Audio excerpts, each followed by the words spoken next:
Fannoota hamaa keessa seenee namni guddaan dhaabbatu kun lafa dha'ee jechuu akkasitti. Sa'idoon kaleessa tola lama hedduuf oolaa ture. Biyya amma keessa jiru kana keessatti Sa'idoon nama nagaa jaalatu, nama yoo namni wal dhabe nama saniif rifatu.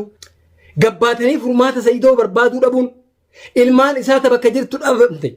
Inni ilmaan isaatiif jecha rifannoota ilmaan isaatiif jecha sadarkaa kana gahe. Akkana mallee jechuu galanii Sa'idoo. Akkana mal. Nama hundarraa galata qaba Sa'idoon. Beekaa fi walaarraa galata qaba. Intala silaa fakkeenya amma saaruu isiiti. Bultii isiititti seente. Waan isiin niyyatiin goote. Isii haa jibbitu. Masaanuun jaalattu dhugaadha.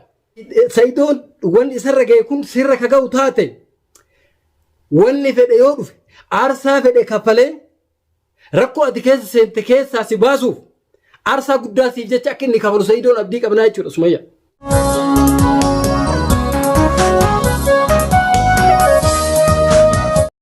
Assalamu alaikum warahmatullahi wabarakatuhu. Kabajamtoota jaalatamtoota hordoftoota kiyya akkam nagaa keessanii fayyaadha. Bakkuma jirtanitti nageenyi kiyya ka'oon irraa maddee isin haa ga'u isiniin jedha. Egaa har'allee walitti deebineetiin jirra. Wanni har'a deebi'eef illee egaa akkuma dheengadda isiniin jedhe dhimma obboleessa keenya kabajamaa hangafa keenya dhimma bultii Sa'idii fi dhimma Sumayyaa jidduutti ta'e kanarratti yaada xiqqoo isii kennachuu barbaade. Dubbiin Sumayyaa fi Sa'idoo guyyumarraa hammaachaa deemti. Hedduu waan nama yaachisu jechuudha. Akka malee waan nama yaachisu. Rabbi khayrii haa godhu. Waan akkanaa ni taalle jennee Sa'idoo irratti waan akkanaa ni taalle jennee hiyyaannis yaannillee hin beeknu. Garuu mootuyyuu Rabbiin waan ofii barbaade dalagaa. Sa'idoon amma waan kanatti sababa ta'e malee dalagama Rabbiiti jechuudha. Rabbiin huma ofii fedhu dalagaa. Garuu mootuyyuu akkaataan amma Sa'idoon keessa jiruu fi akkaataan Sumayyaan itti jirtu waan nama ofsiisu illee miti jechuudha. Garuu immoo wanni godhanta kan jirtu. Kanaaf Sa'idoon maalirra jira waan jedhu gaafii namoota hedduu ta'uu danda'a. Dheengadda akkuma nuti marri keenya agarree dhufe Sa'idoon biyyarraa wanni inni dhufeef ilmaan ofii haadha warraa isaa ta waggaa dheeraa wajjin turan, ta yeroo dheeraa wajjin dabarsan, ta bultii wajjin ijaaratanii as ga'an, ta ilmaan babbareedaa kana irraa qaban, ta kalee mootuyyuu akkuma isin beektan akkuma hawaasni guutuun beekuu fi hordoftoonni Sa'idoo beektan bultii tiyya ta kaleessaa jaalatamtuu akkasitti jaalalaa wajjin turre san arguun qaba jedhee turtii yeroo dheeraa booda gara biyya Yemanitti deebi'ee yeroo inni deebi'u kaammoo taatee akkuma agartan san haaratti waan irra deebi'ee isinii mun jiru taatee akkaan qalbii nama cabsutu isa mudate jechuudha. Yeroo bilbilee Sumayyaa mana hin jirtu ilmaan isaa mana hin jiranii meeshaan inni biraa deemee dhiisee tokko mana keessa hin jiru mana duwwaa akka ijaarametti itti dhufe jechuudha. Kanaaf yeroo bilbilee haadha warraa mootuyyuu dirqama gaafachuun eessa akka jirtu bilbilee hoggaa gaafatu wanni inni dhagee huma waliin dhageenye sana jechuudha. Rifannoota hamaa keessa seenee namni guddaan dhaabbatu kun lafa dha'ee jechuu akkasitti. Lafa dha'iitiin Sa'idoon lafa dha'e sun yeroodhaaf waan laaftuu wahii waanuma xiqqoo isii rifatefaa achi booda bayyanatu faanutti fakkaate dubbiin garuu akkas taatee hin argamne akka faallati dubbiin lafa dha'e san Sa'idoon duuba kanaan lafa dha'e ijoolleen bira jirtulleen waan akkanaatu mudataa faja'amatti hatan ta'umatti utuma namni akkana deemu akkana gammachuun deemu maatii isaa barbaadu eessa akka jiran hatantama kanatti akkana ta'e gaggaba Sa'idoon jettee ni jenne ijoolleen silaa ni jettee ni qaban jechuudha. Eega inni lafa dha'ee dibii isaa dhageettee agarte ijoolleen bira jirtuyyuu. Lafa dha'e saniin miidhamee fakkaataa dubbachuu hin danda'u. Waan inni keessa jiru siin himu maaltu dhukkuba maaltu sitti hammaataa maal sii goonaa maal barbaaddaa hoggaa jedhanii waa himachuu hin danda'u. Wanni inni danda'u qofti boo'uudhaan hedduu miidhama hamaa keessa seenee jechuudha. Kanarratti Rabbiin inshaallah ni danda'a rabbi isaa hafi'u. Kanaaf immoo wanni inni irratti akkas ta'e rifannoota meeshaa isaa odoo hin taane maaltu waan isa muude waan jedhu Sumayyaan Suudii kutte jecha jedhu sana agartanii Sumayyaan Suudii kutte hoggaa jedhamu ijoolleen hin jirtu manni duwwaadha akkuma isin agartan sanii hattaa mana keessatti wannummaan takka qalasni shaayii ka bishaan dhugan illee namne jechuudha akka isin agartan sanitti balaaxaa duubatti dhufe jechuudha. Kanaaf ilmaan tiyya maal keessa jirti maaltu narra gahee waan jedhutu wanni dhageessuun rifannoo hamaa itti ta'e namni jiraan isin agartan akkasitti deemu sun dhaabbata lafa dhahee jechuudha. Akka malee waan qalbii nama cabsu wanni kun odoo mataa kee narra gahee akkam akka ta'u nuti guutuun keenya yaaduun barbaachisaadha jechuudha. Kanaaf Saidoo rabbiin yeroo gabaabaa keessatti nu aafiyee gammachuu nu agarsiisu inshaallah. Saidoon kaleessa tola nama hedduuf oolaa ture biyya amma keessa jiru kana keessatti Saidoon nama nagaa jaalatu nama yoo namni wal dhabe nama saniif rifatu akkam godheetiin uummata wal dhabe kana jaarsa jaartii yoo wal dhabde akkam godhee jara kana walitti araarsa akkam godhee bultii isaanii bareedduu kaleessaa sanitti deebisa rakkoo isaanii tana akkam godhee fura nama jedhee rakkachaa ture jechuudha Saidoon.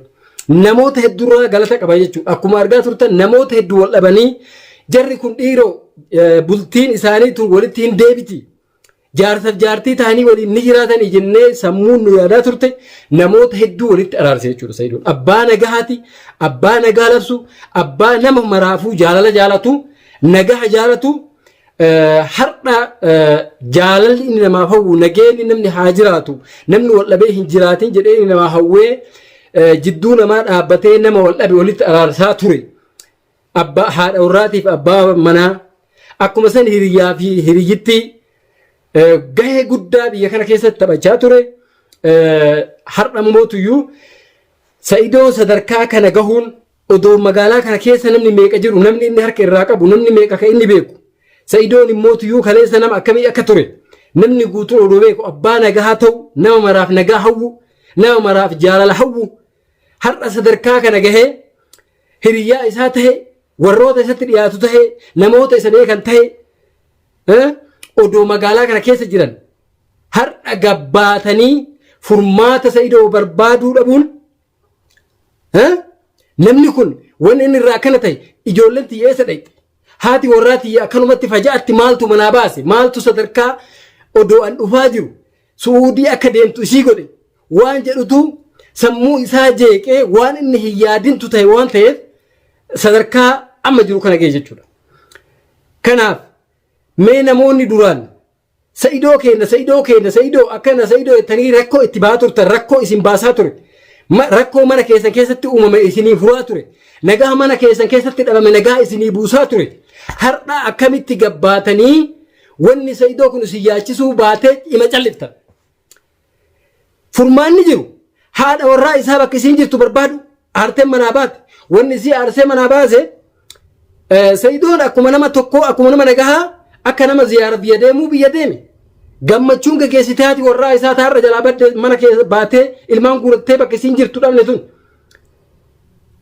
eega deemee wanni taate ka biyyatti ta'e suni akkamitti Saidoo waan akkanaa dalaga wanni jedhu aariin akkasii sun manaa baaftee jechuudha ni aara namni waan hin isiin hin eeyne ta'e jechuudha akkamiin waan san dalagee achi kaahee huba lubbuun isaa barbaadee dalagee har'a mootuyyuu haadha warraati jedhee natti dhufa ilmaan isaa kanatti akkamitti dhufa wanni jedhu sammuu isii jeeqee haasoni namaa akkuma amma gaafa Saidoon rakkoo keessa see bultiin isaa sadarkaa amma jirtu kanarra geette ilmaan isaatiin adda face haadha warraa isaa manaa dhabe bakka isiin jirtu ilaa har'aatitti hin beekamin waan hin taane jidduu isaaniitti oofaa jiran kaleessallee haasoo hin taane fokkataan jiraachuun malaa jechuudha kan nuti hin beekne ka isaaniif Saidoo fi haati warraa isaatuun jidduu isaaniitti beekan.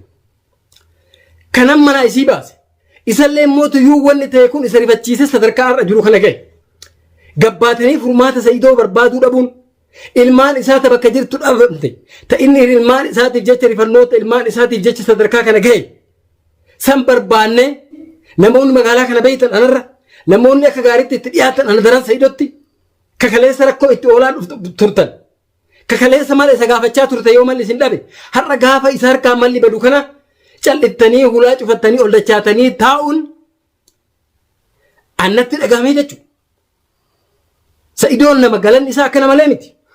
Mush sadarkaa irra gahee nama jalaa dubbachuu dadhabuu yaada ofii akka jirutti namatti ibsachuu dhabuu sadarkaa waan godhu wallaalee imimmaan ofiititti aara ba'uu kana gahuun isaa sila har'a odoo mataa maanuu kan dhukkubsata taate Sa'idoon galanni isaa akka nama malleef jechuudha. Rifachuu fi qabna. Bira dhaabbachuu qabna. Akkuma inni kaleen bira dhaabbate san nuti illee har'a bira dhaabbachuu silaa qooda keenya to'i. Eessa jirtan Oromoo magaalaa kana? Argaa jirtan waan irra jiru. Ilmaan isaa ta'in isaaniif jecha akkas ta'e manatti hin dachaan. Haati warraa isaa manatti hin deebin. Inni yaala gahaa hin argan. Maal jechuudha? Akkana mallee jechuudha galanni Sa'idoon. Akkana mal nama hundarraa galata qaba Sa'idoon. Beekaa fi walaarraa galata qaba. Dhiiraa fi dubartiirraa galata qaba. Namni kun galanni isaa akkanatti deebi'uu hin qabu jechuudha. Ammallee taanan yaamicha isinii godha. Birmannaa barbaada Sa'idoon. Fayyaa isaatiif birmannaa barbaada. Ilmaan isaa manatti deebisuun birmannaa feeti. Sadarkaa inni irra jiru argitanii jirtan. Odoo akka durii ta'e ofiitiifuu gargaarsa barbaadu Sa'idoon haadha warraa isaa tanas manatti deeffate. Ilmaan isallee qaata silaa manatti deeffate. Wanni rabbi nama fide uumaa immoo maalalaan qabduu jechuudha. Waan rabbi nama fide shakkaruun dirqama ta'eeti. Kanaaf hatantamaan ilmaan isaa daddafaan manatti deebisuun furmaata. Haadha warraa isaa mana deebisuun furmaata. Haasaa haadha warraa isaa yoggaa agartan isillee gara jabinna hamaadhaan haasa'utti jirti. Waan Sa'idoon keessa jiru odumaa dhageettu Sumayyaallee wanni isiin haasaa jirtu waan nama ajaa'ibsiisu. Waan addaati. Haasaa haadha warraatiif abbaa warraa jidduu hin eeggamne. Nama ilmaan bultitti ilmaan jidduu isaaniitti dhalate. Nama yeroo dheeraa akkasitti sa'aatii akkasii wajjin dabarse. Leeyivii meeqa wajjin dabarse. Jabduu waliin argee hamtuu waliin dabarse. Sadarkaa akka har'a isiin haasoituu kanatti waan haasawuunatti hin fakkaanne jechuudha. Hammeenyummaan kana guutuu gahee har'a Sumayyaan Sa'idoof rifachuu dhabdee akka garaan isii barbaade haasoitu kun maali? Wanni jedhu kun silaa gataamee qoratamuu qabaa jechuudha. Arguu jirtan. Intala kaleessa inni rakkoon kun irraa ka'e biyya teettee viidiyoo achi waraabde. Deebii Sumayyaan deebittee argitanii jirtan. Dhimma san keessatti yoggaa haasoitu. Waa'ee mucattii yeroo haasoitu. Waa'ee Sa'idoo yeroo haasoitu. Akkam haasaa jirti? Maal haasaa jirti? Laaluu qabnaa jechuudha haasaa Sumayyaallee. Intala silaa fakkeenya masaanuu isiiti. Bultii isiititti seente. Waan isiin niyyatiin goote. Isii haa jibbitu. Masaanuun jaalattu dhugaadha. Garuu mootuyyuu ijuma intala san laaltuun Sa'idollee akka laalaa jirtu argaa jirraa jechuudha. Ana maaltu nagalchee? Maaltu na dakalee? Dhimmi kun har'aan booda na hin ilaallatuu jettiin. Dhimmi si ilaallata? Yaman koottu argaa jirta Sa'idoo waan ta'e ana maan na gaafattaa? Waan Sa'idoon keessa jiru naa himi.